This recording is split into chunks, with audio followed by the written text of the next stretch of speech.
വേണ്ടി. ശ്രീ MK ഹരിദാസ്, ആശമാരുടെ സമരത്തെ തള്ളിപ്പറയാൻ ആർക്കും കഴിയുകയില്ല. അതിനിടെയാണ് ഞാൻ ഡൽഹിയിൽ പോയി പ്രശ്നം പരിഹരിക്കാൻ പോകുന്നു എന്ന രീതിയിലുള്ള വാർത്താ സമ്മേളനത്തിൽ അവർ പറഞ്ഞത് ഈ ക്യൂബയുടെ സംഘത്തെ കാണാൻ പോകുന്നു എന്നൊന്നും അല്ല കേട്ടോ. ആ വാർത്താ സമ്മേളനം കേട്ട് നോക്കിയാൽ അറിയാം. ഡൽഹിയിലേക്ക് പോകുന്നു, ഡൽഹിയിൽ പോകുമ്പോൾ ആരോഗ്യമന്ത്രിയെ കാണും എന്നാണ്. അത് പെട്ടെന്ന് തന്നെ കഴിഞ്ഞ ദിവസം പറഞ്ഞത് മിനിയാത്ത ഈ ആശമാരുമായുള്ള ചർച്ച പൊളിഞ്ഞതിന് ശേഷം മാധ്യമങ്ങളെ കണ്ടപ്പോൾ പറഞ്ഞത് ഈ ആഴ്ച തന്നെ പോകുമെന്നാണ്. അന്ന് വൈകിട്ടോടുകൂടി തന്നെ പക്ഷേ ആരോഗ്യമന്ത്രിയുടെ ഓഫീസിൽ നിന്ന് കാര്യങ്ങൾ വന്നു, പിറ്റേ ദിവസം വരെ തന്നെ പോവുകയാണ് എന്ന്. അങ്ങനെയാണല്ലോ ഇന്നലെ ഡൽഹിയിലേക്ക് പോയത്.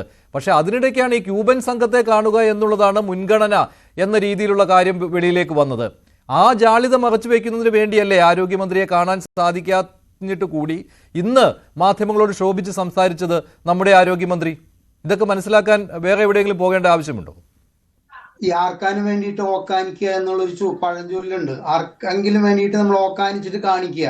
ഈ ഇന്ന് നമ്മുടെ വീണ ജോർജ് എന്ന് പറയുന്ന മന്ത്രി ഡൽഹിക്ക് പോയിട്ടുള്ളത് ഒരു കാരണവശാലും ഈ ആശാ വർക്കേഴ്സിന്റെ കാര്യം നമ്മുടെ കേന്ദ്ര ആരോഗ്യ വകുപ്പ് മന്ത്രിയുമായിട്ട് സംസാരിക്കാനല്ല എന്നുള്ളത് ഇന്ന് രാവിലെ അവർ പത്രങ്ങളോട് പൊട്ടിത്തെറിക്കുമ്പോഴും അതുപോലെ തന്നെ അവർക്ക് ഇഷ്ടപ്പെട്ട ചോദ്യം ചോദിക്കാത്തതിന് ഇത് കഷ്ടമാണ് കേട്ടോ, ഇത് കഷ്ടമാണ് കേട്ടോ.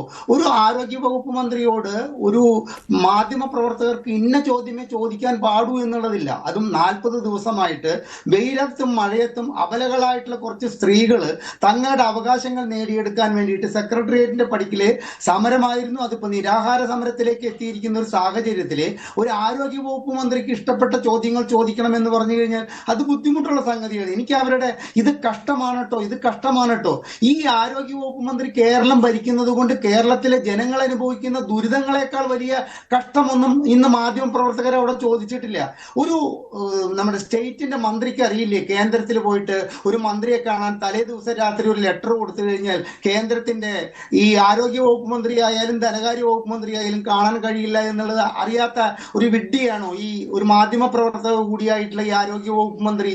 അപ്പൊ അതൊന്നും അല്ല ഇതിന്റെ അടിസ്ഥാനപരമായിട്ടുള്ള കാര്യം. എന്താ വെച്ച് കഴിഞ്ഞാൽ ഞാൻ നേരത്തെ പറഞ്ഞത് തന്നെ, ആർക്കോ വേണ്ടിയിട്ട് ഓക്കാനിക്കുന്നത് പോലെ ഞാൻ അവിടെ പോയി എനിക്ക് മന്ത്രിയെ കാണാൻ സാധിച്ചില്ല, എനിക്ക് കേന്ദ്ര ആരോഗ്യ വകുപ്പ് മന്ത്രിയെ കാണാൻ സാധിക്കാത്തത് കൊണ്ട് ഈ പ്രശ്നത്തിന് ഒന്നും സംസാരിക്കാൻ പറ്റിയില്ല എന്ന് വരുത്തി തീർക്കാൻ വേണ്ടിയിട്ടാണ് വീണ ജോർജ് ഡൽഹിക്ക് പോയതെന്നും അവർ ഡൽഹിക്ക് പോയത് മഞ്ജുഷ സംശയത്തിന്റെ ആനുകൂല്യം നൽകിയിട്ട് പറഞ്ഞതല്ല. ശരിക്കും അവർ പോയത് ക്യൂബ സംഘത്തെ കാണാൻ വേണ്ടിയിട്ടാണെന്നുള്ള കാര്യത്തിൽ യാതൊരു സംശയവുമില്ല. അതിന് ഇപ്പോ നമ്മുടെ ADMന്റെ മരണവുമായിട്ട് ഒരു ലെറ്റർ ഉണ്ടാക്കിയ പോലെ നമ്മുടെ JP നഡ്ഡയ്ക്ക് വേണ്ടിയിട്ട് ഒരു ലെറ്റർ എനിക്കൊന്ന് കാണണം എന്ന് പറഞ്ഞിട്ട് ഒരു ലെറ്റർ ഉണ്ടാക്കിയിട്ടുള്ള ഒരു തെളിവുണ്ടാക്കി എന്നുള്ളതല്ലാതെ അതിനകത്ത് മിനിയാന്ന് ഉച്ചയ്ക്ക് 12:01 ആ മെയിൽ അയച്ചതായാണ്. കാരണം അനുമതി ചോദിച്ചത് മിനിയാന്ന് ഉച്ചയ്ക്ക് 12 മണിക്കാണ്. അവർ വാർത്താ സമ്മേളനം നടത്തിയത് വൈകിട്ടാണ്. ആശമാരുമായുള്ള ചർച്ച മിനിയാന്ന് വൈകിട്ടായിരുന്നുവല്ലോ. അത് ചർച്ച പരാജയപ്പെട്ടതിന് ശേഷമാണ് വാർത്താ സമ്മേളനം നടത്തിയത്. അപ്പോൾ അവർ പറഞ്ഞിരുന്നു കേന്ദ്ര ആരോഗ്യമന്ത്രിയോട് അനുമതി ചോദിച്ചിട്ടുണ്ട്, ഡൽഹിക്ക് പോവുകയാണ് എന്ന്. പക്ഷേ അനുമതി കിട്ടുന്നതിന് മുൻപ് തന്നെ അവർ ഡൽഹിക്ക് പോയി.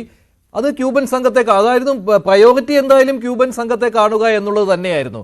കാരണം അത് 12-ാം തീയതിയാണെന്ന് തോന്നുന്നു. അത് അവർ തന്നെ ഇന്ന് ഫേസ്ബുക്കിൽ പറഞ്ഞിട്ടുമുണ്ട്, ആ വീഡിയോയുമുണ്ട്.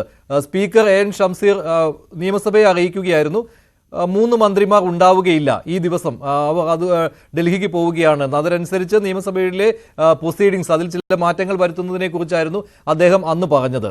അപ്പോൾ ക്യൂബൻ സംഘത്തെ കാണുക എന്നുള്ളത് മുൻകൂട്ടി നിശ്ചയിച്ച കാര്യം തന്നെയാണ്. അതിനിടെ ഈ ആശാവർക്കന്മാരുടെ കാര്യം അതിനോട്ട് അനുമതി കിട്ടിയതുമില്ല. കേന്ദ്രമന്ത്രി പറഞ്ഞത് താൻ അറിഞ്ഞിട്ടില്ല ഇക്കാര്യം എന്നായിരുന്നു. കാണാമെന്നും പറഞ്ഞിട്ടുണ്ട്. ഇനി ഈ ആഴ്ച വരുന്ന ആഴ്ച അവർ വീണ്ടും ഡൽഹിക്ക് പോകുമല്ലോ. പക്ഷേ ഈ നാടകം കളിക്കേണ്ടതുണ്ടായിരുന്നോ എന്നതാണ്. ഇത്രമാത്രം മാധ്യമങ്ങളോട് ശോഭിച്ച് സംസാരിക്കുക, എപ്പോൾ അനുമതി ചോദിച്ചു എന്നതിന് എന്താണ് പ്രസക്തിയുള്ളത്? ഇങ്ങനെയൊക്കെ പറഞ്ഞ് നാടകം കളിക്കുക എന്ന് പറയുമ്പോൾ ഈ ആശാ സമരത്തെ തുടക്കം മുതൽ തന്നെ അപഹസിക്കുന്ന ഒരാൾ കൂടിയാണല്ലോ നമ്മുടെ ആരോഗ്യമന്ത്രി. അതുകൊണ്ടാണല്ലോ ആദ്യം ഒരു കള്ളം പറഞ്ഞു, അത് പൊളിഞ്ഞു. ആശമാർക്ക് ഏറ്റവും കൂടുതൽ ഓണറേറിയം കൊടുക്കുന്ന സംസ്ഥാനം കേരളമാണെന്ന് പറഞ്ഞു. അത് പിന്നീട് ഇപ്പോൾ അഡ്വക്കേറ്റ് ബൽദേവ് തന്നെ ഇവിടെ പറഞ്ഞല്ലോ, അങ്ങനെയല്ല, സിക്കിമും ആന്ധ്രയും കൊടുക്കുന്നുണ്ട് എന്നുള്ള കാര്യം പറഞ്ഞു. പിന്നെ പറഞ്ഞത് കേന്ദ്രമാണ് ഇതിനെല്ലാം കാരണം, കേന്ദ്രം പണം നൽകാത്തതാണ് എന്ന്. പക്ഷേ അതും പൊളിഞ്ഞിരുന്നു. കാരണം കേന്ദ്രത്തിൻ്റെ ആ ബ്രാൻഡിങ്ങിനോട് യോജിപ്പ് പ്രകടിപ്പിക്കാത്തത് കൊണ്ട് അത് വൈകുകയാണ് ഉണ്ടായത്.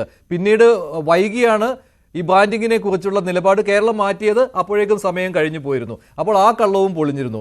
പിന്നെ സംസ്ഥാനത്തിന് ഒരധികാരവുമില്ല, ഇത് കേന്ദ്രാവിഷ്കൃത പദ്ധതിയാണെന്ന് പറഞ്ഞു. പക്ഷേ ഓണറേറിയം കൂട്ടുക എന്നുള്ളത് സംസ്ഥാനത്തിൻ്റെ തീരുമാനത്തിന് വിധേയമാണ് എന്നുള്ള കാര്യവും എല്ലാവർക്കും ഇപ്പോൾ മനസ്സിലായി.